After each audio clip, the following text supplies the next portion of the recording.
Assalamualaikum warahmatullahi wabarakatuh. Rekan-rekan sekalian, kembali kita berjumpa di Jejak Semesta 65 Channel.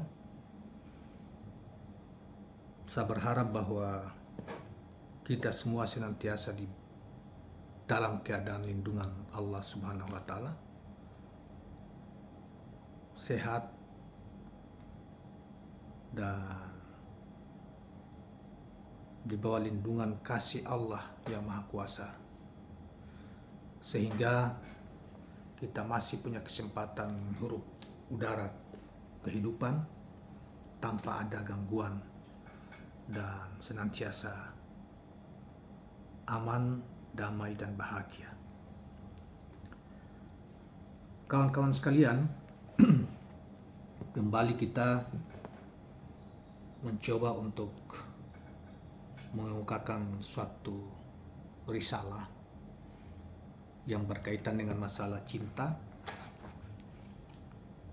rindu, dan ekstase atau mabuk, masih di dalam konteks membahas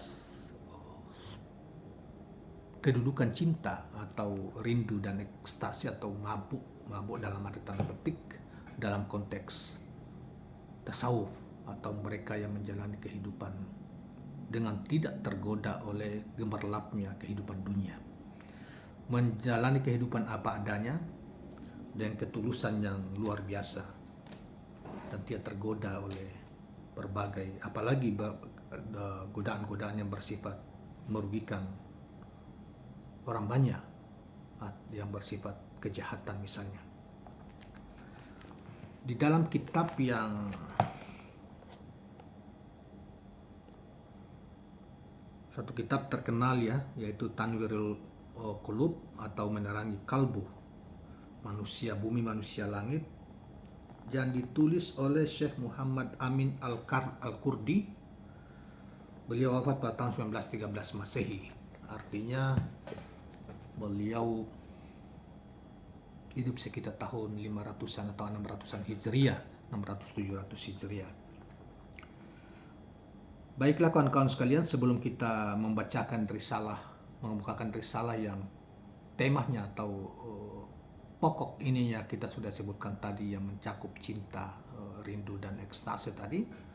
Baiklah, kita sedikit menyinggung soal tokoh ini, yaitu Syekh Muhammad Amin Al-Kurdi adalah salah satu tokoh yang sangat berpengaruh di Universitas Al-Azhar. Artinya beliau bagian dari keluarga Al-Azhar, mungkin juga pengajar dan seorang guru besar di sana. Dalam menjalankan aktivitas syariatnya, sosok ini dikenal bermadzhab Imam Syafi'i, bermadzhab Syafi'i.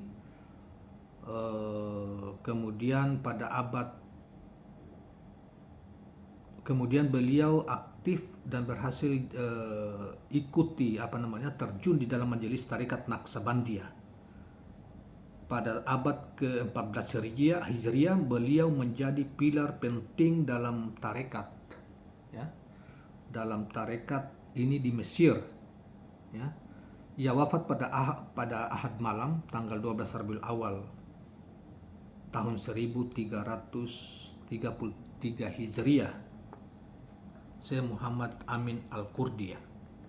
Berarti penjelasan kita tadi yang tadi kita katakan bahwa itu bukan tahun 600-an tahun 1332 Hijriah, karena dalam Masehinya adalah 1913 Masehi meninggalnya. Baiklah kawan-kawan sekalian, tentunya kita akan, karena ini menyangkut masalah 3 tema, sehingga kita pilihkan bagian-bagian penjelasan penting yang berkaitan masalah cinta, rindu, dan ekstase yang kita akan bacakan berikut ini. Saudara sekalian, dijelaskan bahwa umat Islam sepakat bahwa mencintai Allah dan Rasul-Nya merupakan fardu ain atau kewajiban bagi setiap individu muslim. Sebagaimana Allah berfirman di dalam Al-Quran yang artinya, adapun orang-orang yang beriman sangat cinta kepada Allah, yaitu Al-Quran Surat Al-Baqarah ayat 165. Kemudian Allah Ta'ala berfirman selanjutnya yang artinya Allah mencintai mereka dan mereka pun mencintainya. Al-Maidah ayat 54. Al-Quran surat Al-Maidah ayat 4 ya. Kemudian di firman berikutnya yang artinya katakanlah jika kamu benar-benar mencintai. Maksudnya katakanlah wahai Muhammad, kata Allah kepada Nabi Muhammad, jika kamu benar-benar mencintai Allah, ikutilah aku. Jadi ikutilah Rasulullah jika memang kita mencintai Allah. Niscaya Allah akan mengasihi dan mengampuni dosa-dosamu. Al-Quran surat Al-Imran ayat 31. Nah, kemudian hal ini juga ditopang oleh sabda Rasulullah SAW yang artinya, siapapun kalian tidak dikatakan beriman sempurna sebelum Allah dan Rasulnya lebih dicintai daripada keluarganya, hartanya, dan semua manusia. Hadis ini diriwayatkan di dalam sahihnya Imam Bukhari. Cinta atau al-mahabbah adalah kecenderungan tabiat kepada sesuatu karena sesuatu itu dianggap lezat oleh si pecinta. Bila kecenderungannya kuat dinamai curahan hati, sebab hati tercurah padanya secara total. Bila kecenderungannya lebih kuat lagi disebut cinta membara atau garam dalam bahasa Arab, karena cinta mengharuskan hati seperti orang yang berhutang.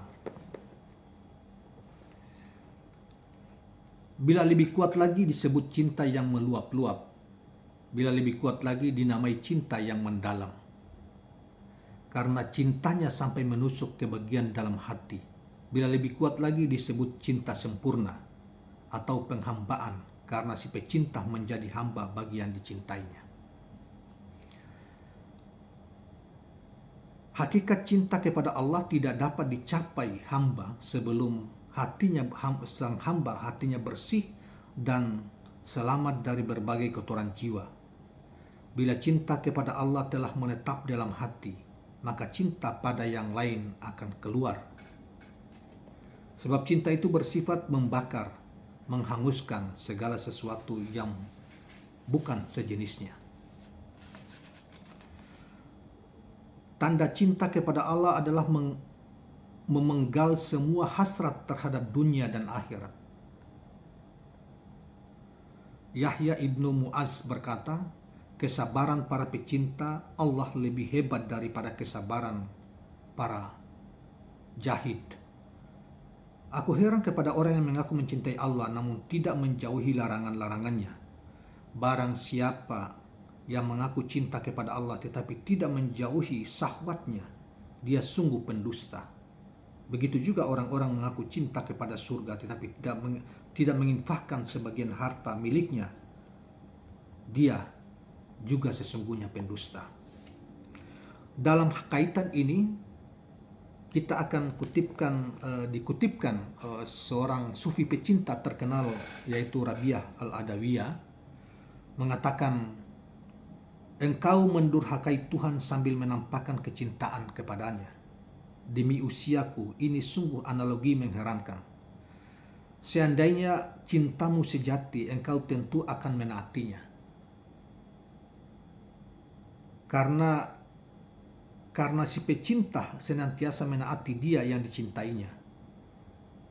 Selanjutnya seorang syekh berkata, lahiriah cinta adalah ridah kepada yang dicintai. Sedangkan batin cinta adalah memberikan hati kepada yang sang kekasih hingga tak tersisa sedikit pun bagi yang lain.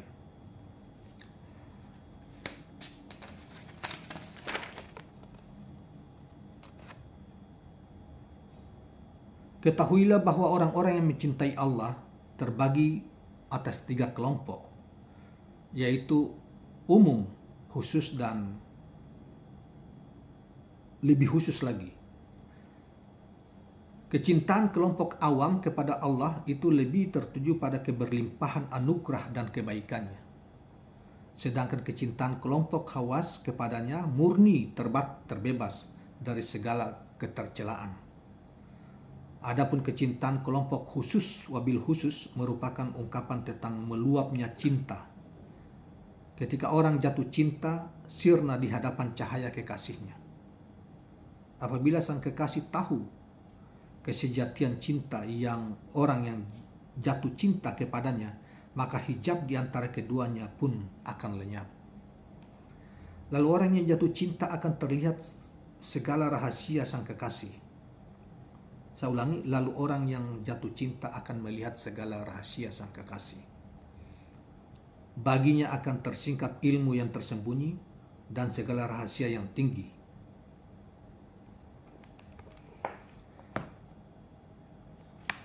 Sebagaimana terungkap dalam sebuah syair berikut ini. Di antara para pecinta ada rahasia, tak ada tulisan yang sanggup menggambarkannya. Juga tak ada pena yang dapat bercerita tentangnya. Neraka bandingannya, keramahan campurannya. Cahaya memberitahu sebagian yang ada padanya, rinduku padanya hingga ku tak mau penggantinya. Inilah rahasia tersembunyi yang menyelamatkannya. Di dalam satu riwayat dikisahkan bahwa Nabi Ibrahim alaihissalam berkata kepada malaikat maut saat melihat malaikat maut hendak mencabut ruhnya, "Apakah engkau pernah melihat seorang kekasih mematikan kekasihnya?" Lalu Allah Ta'ala menyampaikan wahyu sebagai jawabannya kepadanya. "Apakah engkau pernah melihat seorang pecinta enggan bertemu kekasihnya?" Maka Nabi Ibrahim pun berkata seketika, "Wahai malaikat maut, cabutlah ruhku sekarang juga." Saudara sekalian, dikatakan bahwa hakikat cinta kepada Allah tidak dapat dicapai seorang hamba sebelum hatinya bersih dan selamat dari berbagai kotoran dan selamat dari berbagai kotoran jiwa. Bila cinta kepada Allah telah menetap dalam hati, maka cinta pada yang lain akan keluar. Sebab cinta itu bersifat membakar, menghanguskan segala sesuatu yang bukan jenisnya.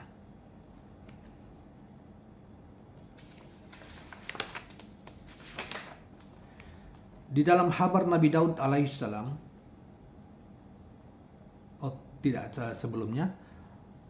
sebab hati mengenal Tuhan dan melihatnya, kekasih ridha sang kekasih ada di dekatnya. Bukan menjauh, lalu siapa yang menginginkan selain dia? Aku bertanya kepadanya, "Apakah engkau gila?" Dia menjawab, "Menurut penduduk bumi, ya, sedangkan menurut penduduk langit, tidak." Aku bertanya lagi, "Bagaimana keadaanmu bersama Tuhan?" Dia menjawab, "Sejak aku mengenalnya, aku tidak pernah lagi menjauh darinya." Aku bertanya lagi, "Sejak kapan engkau mengenalnya?" Dia menjawab, "Sejak namaku dicantumkan dalam dewan orang-orang gila."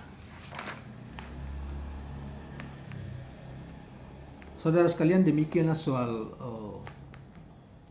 yang berkaitan dengan cinta.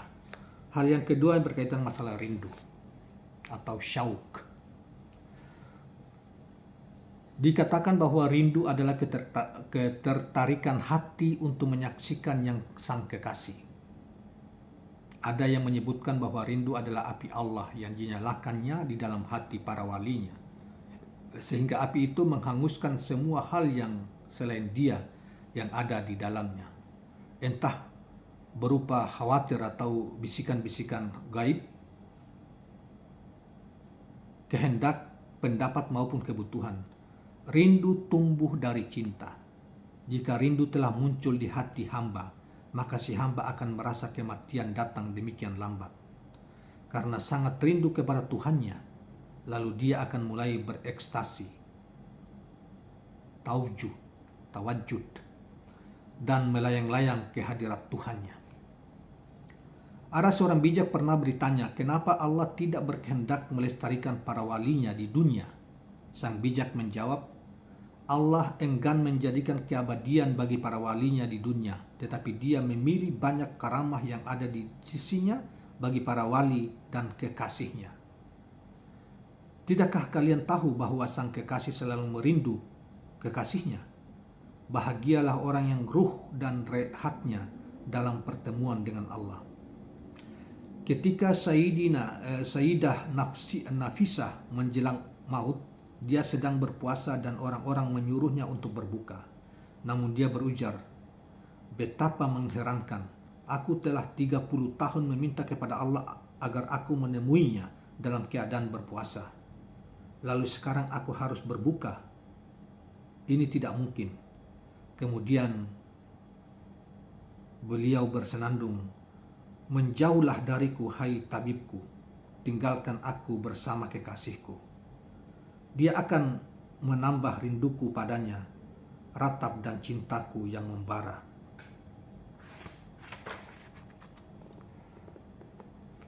Kemudian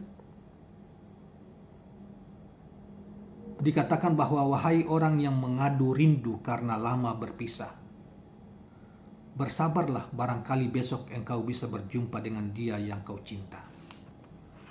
Seorang sufi Persia berkata, hati orang-orang yang rindu diterangi cahaya Allah Ta'ala. Bila kerinduan mereka bergerak, cahayanya menerangi semua yang ada di antara langit dan bumi. Lalu Allah Ta'ala memperlihatkan mereka kepada para malaikat seraya berfirman, saksikanlah oleh kalian, wahai para malaikatku, mereka yang merindu kepadaku, aku merindu mereka lebih dari rindu mereka kepadaku.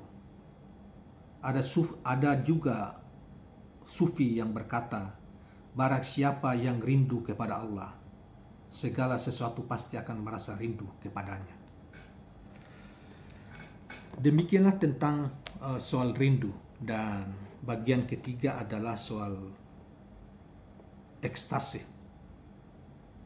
keadaan mabuk, atau di dalam istilah tasawuf adalah al-wajd.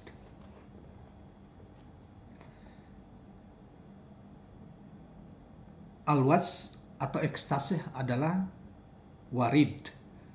Warid di sini dijelaskan bahwa warid adalah cahaya Allah yang dipancarkan oleh Allah ke dalam hati orang-orang yang dicintai dari hamba-hambanya. Jadi ekstasi adalah warid yang merasuki hati dari ketersingkapan rahasia-rahasia zat dan cahaya-cahayanya, sehingga membuat ruh mereka dahsyat, kemudian meluap pada anggota tubuh hingga akal tampak linglung dan badan pun bertindak aneh, sehingga orang mengatakan bahwa orang yang mengalami keadaan demikian, warid atau ekstasi itu keadaan mabuk karena cinta yang membara atau tersingkapnya rahasia Tuhan, atau cintanya yang membara kepada Allah Subhanahu wa Ta'ala. Kebenaran ekstase disyaratkan di dalam Al-Quran dan Sunnah. Allah Ta'ala mengisyaratkan dalam firman Allah yang artinya, belumkah datang waktunya bagi orang-orang yang beriman untuk tunduk hati mereka mengingat Allah. Al-Quran surat Al-Hafid ayat 16. Surat Al-Hadid, ya, bukan Al-Hafid. Al-Hadid ayat 16. Dalam ayat lain Allah SWT mengisyaratkan sesungguhnya orang-orang yang beriman itu adalah mereka yang apabila disebut nama Allah gemetarlah hati mereka. Ini tercantum di dalam Al-Quran surat Al-Anfal ayat 2. Sungguh orang yang khusyuk hati dan bergetar saat mengingat Allah Ta'ala, kadang akalnya lenyap dari pemuliaan manusia dan anggapan ahli majelis. Karena itu dia kemudian berdiri misalnya, atau duduk berputar-putar sangat bergembira, atau kadang-kadang jatuh di atas lantai, sesuai kadar kesiapan memikul inspirasi-inspirasi ilahiyah yang memasukinya. Bagi setiap orang muslim dan orang-orang beriman, tidak diragukan lagi bahwa orang-orang yang mengalami kondisi tersebut berada dalam ketaatan dan ibadah. Jangan berprasangka buruk kepadanya. Seperti dikatakan yang artinya bahwa maka kecelakaan yang besarlah bagi mereka yang telah membatu hatinya untuk mengingat Allah. Mereka itu dalam kesesatan yang nyata. Surat Al-Jumar ayat 22. Di dalam suatu atsar atau berita atau catatan gitu ya, dikatakan suatu keterpikatan spiritual dari keterpikatan oleh Yang Maha Pengasih, setara dengan amal semua manusia dan jin. Di dalam Musnad Al-Imam Ahmad, kitab hadisnya Imam Ahmad ya, disebutkan dari Ali bin Abi Thalib radhiyallahu anhu, dia berkata, aku datang kepada Nabi SAW bersama Ja'far dan Zaid. Lalu Nabi SAW berkata kepada Zaid, engkau adalah maulahku. Maka berjenggetlah atau berjalan dengan satu kaki. Lalu beliau berkata kepada Ja'far, engkau telah menyerupai perangai dan akhlakku, maka berjenggetlah. Lalu beliau berkata kepadaku, engkau dariku, maka engkau juga berjengget. Berjengget adalah mengangkat satu kaki dan berjalan dengan satu kaki lainnya. Ini merupakan salah satu luapan ekstase. Kondisi ekstase benar-benar pernah dialami sebagian sahabat. Karena itu kita tidak diperkenalkan berburuk sangka kepada ahli ekstase. Karena berburuk sangka kepada sesama muslim sesungguhnya dilarang. Allah Subhanahu wa taala berfirman, hai orang-orang yang beriman, jauhilah kebanyakan dari prasangka. Sesungguhnya sebagian prasangka itu adalah dosa.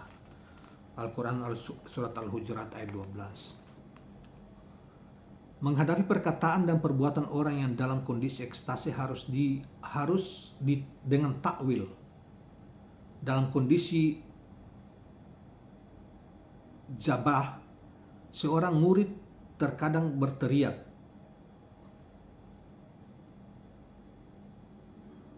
bertingkah tak karuan, menjatuhkan diri dan menangis. Bagi orang yang berada dalam kondisi tersebut adalah menyerahkan diri secara total kepada warid. Ya, warid itu yang tadi dikatakan, dijelaskan, yaitu pancaran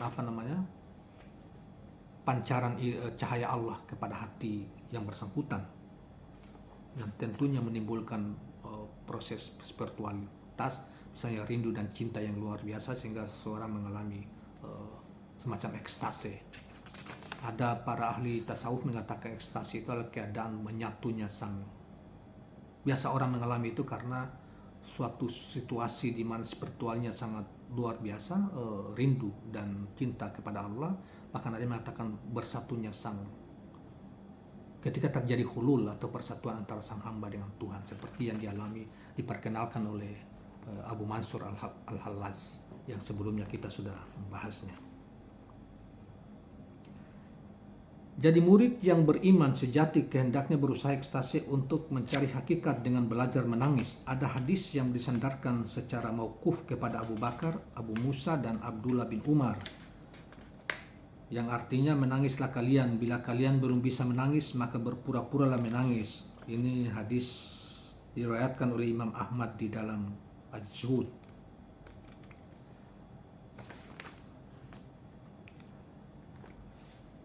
Imam Al-Junaid Al-Baghdadi berkata, saat kondisi penyimakan bagi murid diperkenankan melepaskan atau menahan kondisi mabuk rindunya. Jadi mabuk ekstasi kayak mabuk gitu ya, mabuk rindunya. Itu pun bila dia menghendaki. Salah satu tanda kemabukan yang benar adalah tambahan kekuatan yang muncul saat sama atau penyimakan, sama mendengar menyimak gitu ya. Suatu situasi spiritual yang terjadi pada seorang sufi atau seorang murid yang yang bergabung dalam majelis sufi misalnya. Sehingga kekuatannya menjadi lebih besar daripada saat dia dalam kondisi sadar. Misalnya menjadi mampu memikul batu besar atau mencabut pohon besar dari akarnya atau sejenisnya. Dulu Syekh Abdul Hamail radhiyallahu dapat memikul drum penampung air berisi penuh di usianya yang sudah renta, sekitar 100 tahun. Saat sama itu yang mendengar, dia mampu memutar drum itu ke atas dengan sebelah tangan, padahal dia dalam kondisi sadar. Mengangkat kendi air tempatnya berwudu pun dia tak mampu. Jadi diriwayatkan di sini bahwa seorang syekh ketika orang mengalami situasi ekstase gitu ya, itu orang itu bisa berubah keadaan yang tadinya sangat sulit, sudah Tuhan rendah yang pernah dialami itu, dia bisa memikul sedrum air, bahkan dia drum air yang penuh dengan air itu bisa dengan satu tangan aja diputar-putar ininya. Jadi ketika orang mengalami mabuk spiritual, mabuk karena Allah gitu, tentunya situasinya berbeda dengan orang mabuk yang dengan mabuk-mabuk yang lain gitu ya, mabuk-mabuk bukan karena ada anugerah warid. Jadi orang ekstasi seperti yang dikatakan oleh sebelumnya, sudah terjadikan sebelumnya, bahwa adalah warid, yaitu cahaya, bahkan anugerah Allah ditimpahkan kepada seorang hamba yang menjalani proses kesufian atau menuju ke jalannya. Nah, dia mampu memutar drum itu ke atas dengan sebelah tangannya, padahal bila dalam kondisi sadar, mengangkat kendi air tempat wudhu pun dia tak mampu. Jadi kalau dia dalam keadaan saat sudah tua sekali, dia mengangkat kendi wudhunya saja dia tidak mampu. Kenapa dia bisa dalam keadaan ekstasi itu dia bisa mengangkat air yang drum yang penuh dengan air, dan dia hanya angkat dengan satu tangan dan dia putar-putar di atas. Tentunya ini banyak peristiwa seperti ini kita dapatkan dalam pengalaman hidup sehari-hari. Banyak orang yang kadang-kadang seperti itu, yang oleh kita mungkin saja kita katakan sebagai dia punya karamah. Ya, ada karamah, ada orang-orang tentu diberi kelebihan ide atau ilmu atau karamah yang kemudian bisa melakukan di luar akal sehat. Peristiwa kamal, peristiwa yang terjadi pada seseorang karena kedekatan terhadap Tuhan atau kehendak pemberian dari Allah SWT, sehingga dia bisa menghentikan hujan dalam sekejap, dia bisa memerintahkan apa saja dan semua bisa terjadi di luar hukum, menembus hukum alam yang biasanya. Saat seorang arif berkata, sesungguhnya kedua mata tidak dapat menangis sampai datang malaikat dari Allah. Lalu malaikat itu mengusap hati dengan sayapnya sehingga kedua mata hati dapat menangis. Kemudian tangis itu meluap di kedua bola matanya. Saudara sekalian, inilah penjelasan tentang masalah ekstase ya. Istilah ekstase di dalam, tentunya dalam dimensi tasawuf, dalam sufi itu ya, di dalam kitab ini. Dan saudara sekalian, hal-hal contoh tentang ekstasi itu, kalau saya salah, itu yang biasa kita lihat di video atau kita dengar banyak orang di videokan disebarkan tentang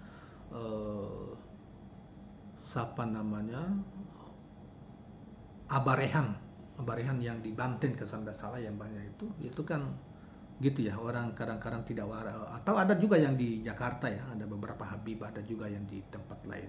Tetapi mereka ini mengalami ekstasi sepanjang saat. Tapi bukan berarti bahwa mereka ini gila, enggak. Bukan. Mereka senantiasa terhubung dengan Allah dan diberikan warid yang tadi saya katakan, sehingga mereka dalam keadaan seperti itu.